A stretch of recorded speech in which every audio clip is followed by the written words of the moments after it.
Bueno, primero que nada, muy buenas noches a todos. Eh, Mi nombre es Martín Giret. Yo soy abogado, soy también docente. Hace un tiempito que me estoy dedicando a la docencia y actualmente eh, sigo todavía en ese rubro, ¿verdad? También soy diplomático. Ingresé a la carrera diplomática el año pasado, ¿verdad? Y básicamente a eso me estoy dedicando ahora y, digamos, de manera periférica a la docencia. Muy bien. Para mí es, primero que nada, un honor formar parte de este ciclo de charlas, ¿verdad? Donde vamos a estar hablando sobre el tema de derechos humanos, que me parece que es una cuestión que podría, digamos, eh, elaborar al final de esta disertación, ¿verdad? Sobre, digamos, la importancia que tienen los derechos humanos, no solamente para todos nosotros, o sea, el conocimiento de los derechos humanos en sí para todos nosotros, sino también para el estudiante de medicina y para el que pretende dedicarse a la medicina en el futuro, ¿verdad? Bueno, este, pero mejor vayamos a lo nuestro, ¿verdad? Esto es algo que voy a hacer, me voy a compartir mi pantalla. Esto es algo que voy a tratar de hacer de la manera más rápida y sencilla posible, ¿verdad? Yo sé que como estudiante de medicina, en su mayoría acá son estudiantes de medicina, entonces sé que tienen una vida académica bastante turbulenta, ¿verdad? Así como yo en este momento, así que no les voy a robar demasiado tiempo. Voy a tratar de hacer que esto se entienda de la mejor manera posible y que saquen algún provecho de esta cuestión, ¿verdad? Muy bien, entonces estaremos hablando de los derechos humanos de los refugiados. Muy bien. ¿Qué es lo primero que nosotros, o sea, lo primero que a mí me parece que podríamos integrar en este tema? Espérenme un ratito porque estoy teniendo un problema con mi PowerPoint. A ver, ahí está. Muy bien, perfecto. Eh, lo primero que me parece que podríamos encarar en este tema son la definición de refugiados en sí, ¿verdad? Realmente hay diversas definiciones. ¿Por qué diversas definiciones? Muy bien. El tema es que, eh, como me toca hablar de los derechos de los refugiados, entonces yo directamente voy a estar hablando de los tratados, ¿verdad? Digamos, de las leyes, los tratados son como leyes internacionales, ¿verdad? Que regulan esta cuestión en materia de los derechos de los refugiados. Y en estos tratados se encuentran las definiciones que, digamos, realmente importan, ¿verdad? Porque finalmente son esos tratados los que se van a aplicar a la situación de los refugiados en sí, ¿verdad? Muy bien. Entonces hay diversas definiciones según cada tratado, ¿verdad? Un primer tratado es la Convención de 1951, ¿verdad? De la Organización de Naciones Unidas, que define un refugiado como una persona que tiene fundados temores de ser perseguida por motivo de raza, religión, nacionalidad, pertenencia a determinado grupo social u opiniones políticas. Entonces, eh, es una persona perseguida, ¿sí? Los motivos de su persecución son estos: cuestiones raciales, religión, nacionalidad, opiniones políticas, ¿verdad? Y lo que es muy importante entender acá es que esta persona que está siendo perseguida se encuentra fuera de su país y no puede volver a su país. Entonces, en términos de tratados, una persona que tiene fundados temores de ser perseguida por ciertos motivos se encuentra fuera del país de su nacionalidad, no puede o no quiere acogerse a la protección de ese país o regresar a él a causa de dichos temores. También tenemos la Convención sobre la Organización para la Unidad Africana.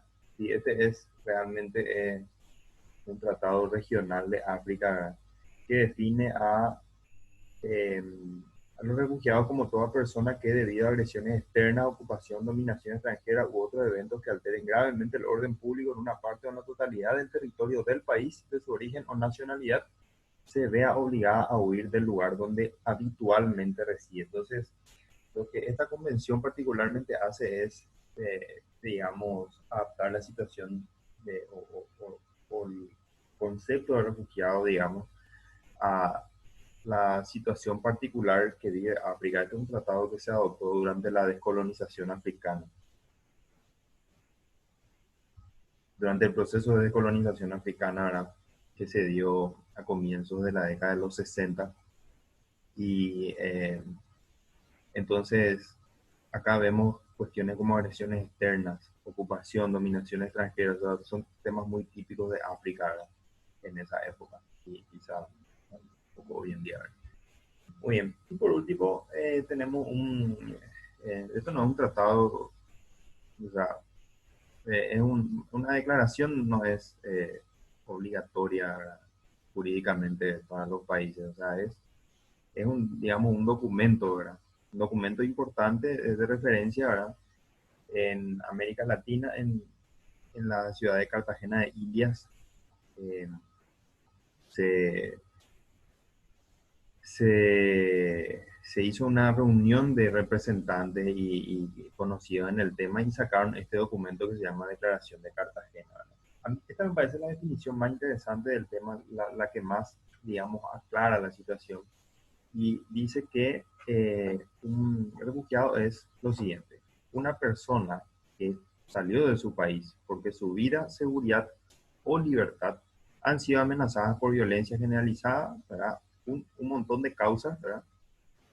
Dentro de un país. Entonces, una persona que corre de su país porque su vida, seguridad o libertad está siendo amenazada y no puede volver a su país, ¿verdad?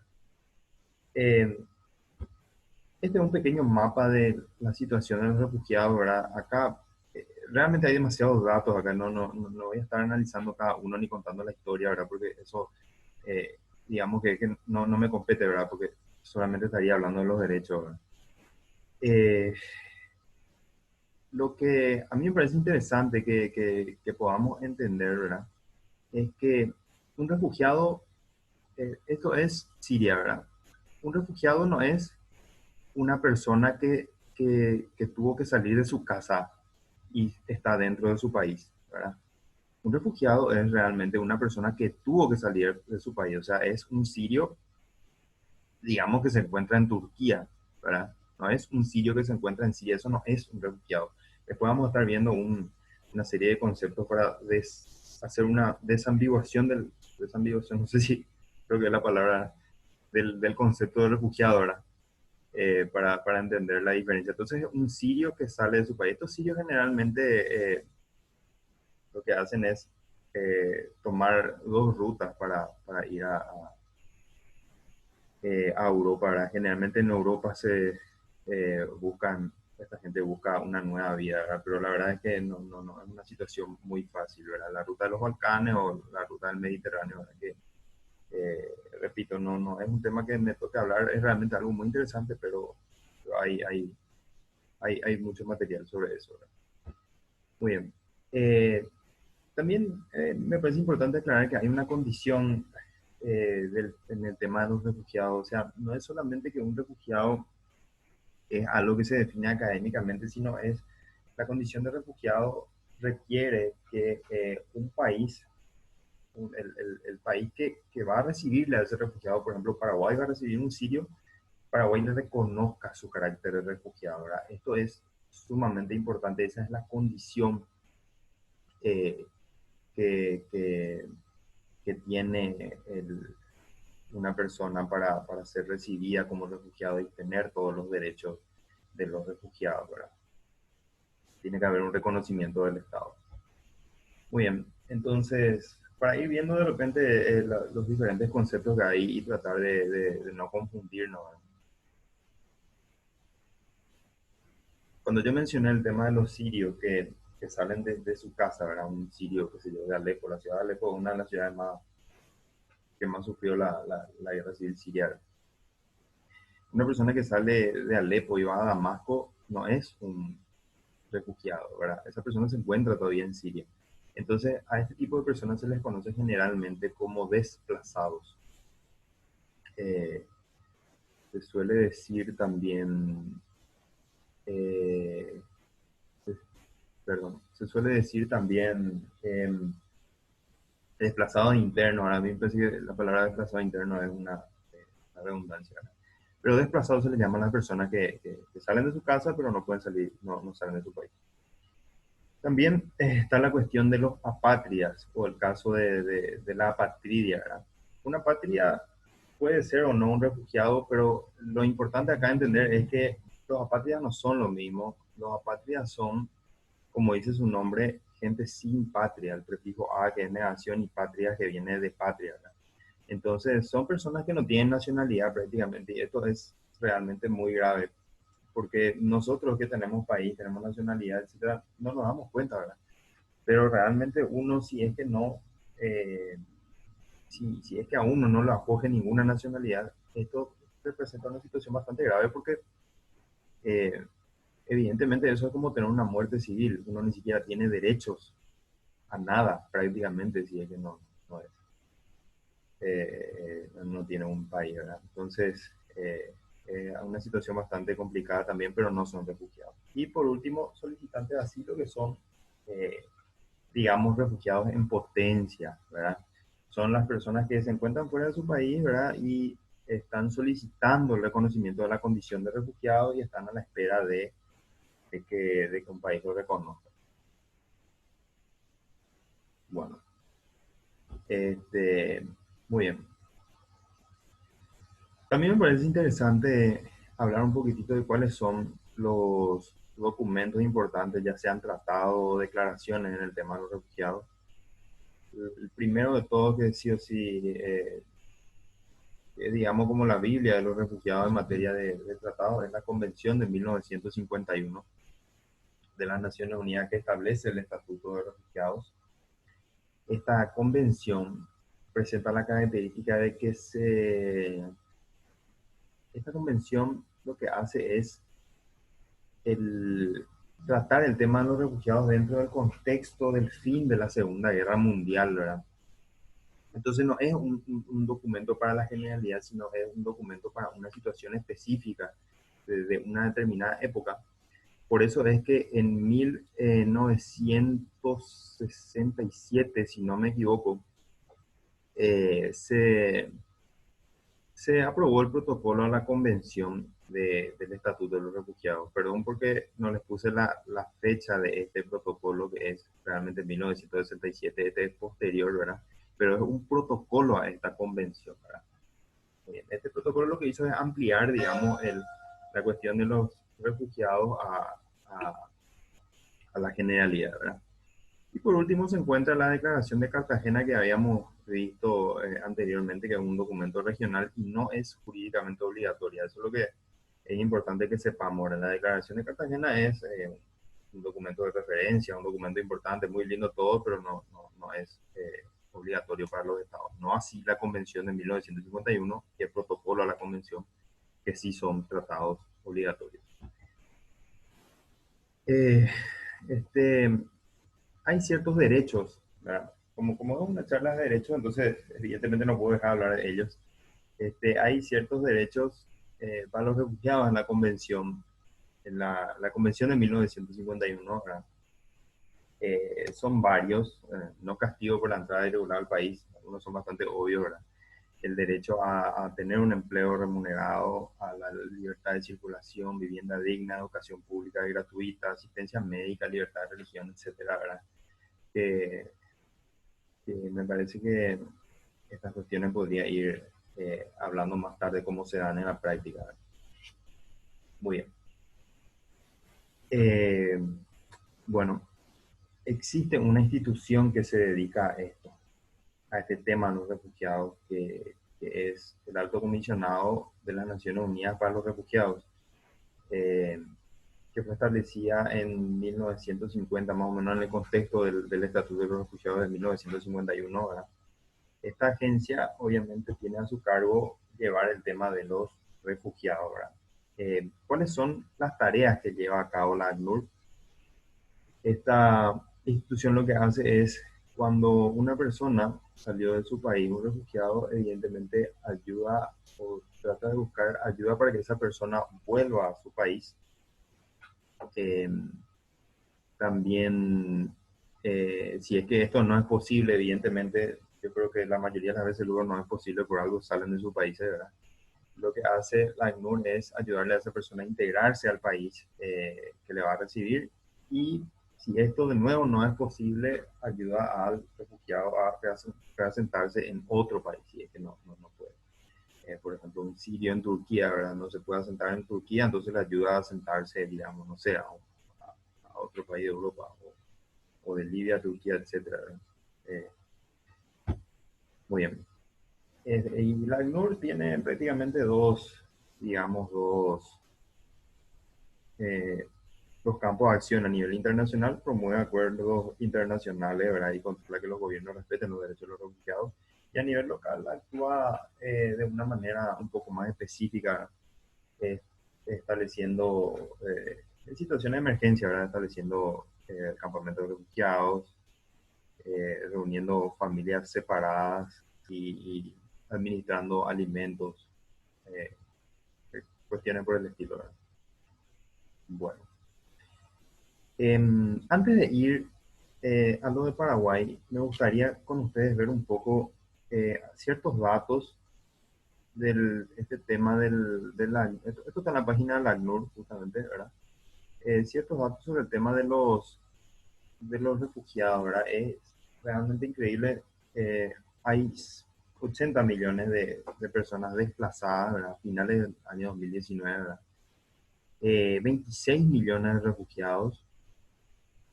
eh, Desplazados internos son 45 millones.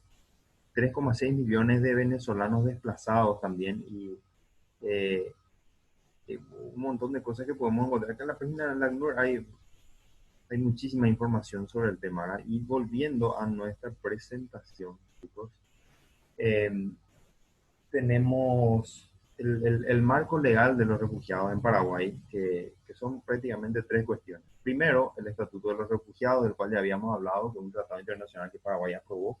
Paraguay también aprobó el protocolo del Estatuto de los Refugiados, ahí está el año que es 1967, ¿verdad?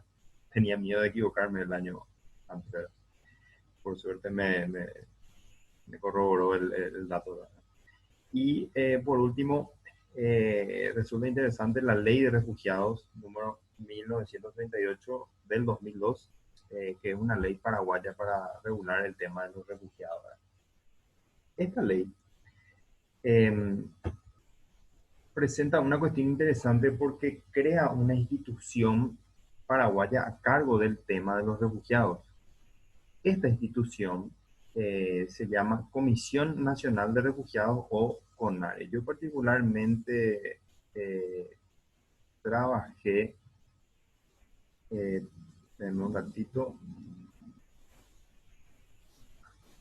ahí está. A veces puede tener un problema con la tecnología. Entonces, especialmente yo que tengo una computadora súper lenta, ¿verdad? A veces tengo que estar haciendo ciertos ajustes, ¿verdad? Para continuar. Muy bien, esta comisión lo que hace es encargarse del tema de los refugiados en el país, y hacerse cargo de las solicitudes de estatus de refugiado también, ¿verdad? Esta comisión se reúne dos veces al mes, tiene un secretario ejecutivo, ¿verdad? Y en un plazo no mayor a 90 días, creo que tiene que decir ahí, parece que está mal ese dato, voy a corroborar eso, ¿verdad? Tiene que examinar las solicitudes de refugio y dar una respuesta a las personas que lo soliciten, ¿verdad?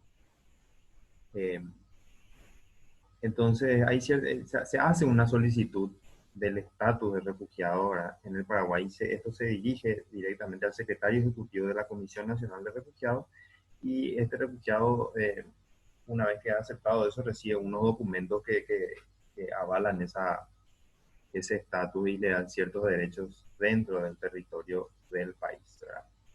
Muy bien. Esta es una imagen no muy feliz, ¿verdad?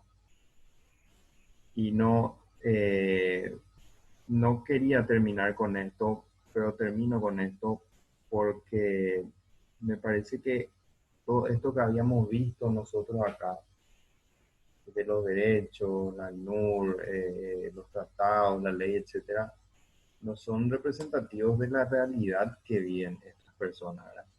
Realmente la situación de los refugiados es un tema que escapa un poco a esas pretensiones que tienen estos derechos, que tienen estos tratados, porque yo les invito a ver, hay un documental que se llama Camino al Limbo, se llama, que está en YouTube, que pueden ver un poquitito y los relatos son impresionantes, las cosas por las cuales esta gente pasa, las cuales se tiene que someter a mafias incluso qué sé yo, le alquilan por $1.500 un bote que probablemente se va a hundir en medio del Mediterráneo, o sea, son situaciones bastante graves. Entonces, importante para nosotros también, digamos, entender que esta es una realidad bastante complicada y no, estos derechos quizás muchas veces no son representativos de lo que pasa en la vida real, ¿verdad? Muy bien. Esto es todo lo que tenía para contarles, amigos. Muchas gracias a todos por estar presentes. Me parece que esta cuestión de los derechos humanos es un tema bastante importante que, que hablemos, especialmente en círculos como la medicina, donde constantemente ustedes, cuando sean médicos, incluso en su época de estudiante, van a estar relacionados directamente con el tema de los derechos humanos. Y en Paraguay es un poco difícil porque como tenemos una especie de discurso, ni siquiera voy a decir conservador, o sea, una especie de discurso anti-derechos humanos, ¿verdad? Es un poco complicado, o sea, hay una, digamos, una ignorancia eh, respecto al tema de derechos humanos en sí que está muy generalizada en la población y que creo que deberíamos quitarnos eso, ¿verdad? Y en medicina es un tema sumamente importante porque constantemente van a estar trabajando con grupos vulnerables, ¿verdad? Que sean niños, ¿verdad? En el caso de los pediatras o personas con discapacidad, etcétera. Entonces, hay mucho que aprender de este tema y me parece muy interesante que la sociedad científica realmente esté llevando a cabo estas charlas. Y bueno, finalizar esto agradeciéndoles por la invitación, por participar y espero que nos encontremos de nuevo en la próxima ocasión. Hasta luego.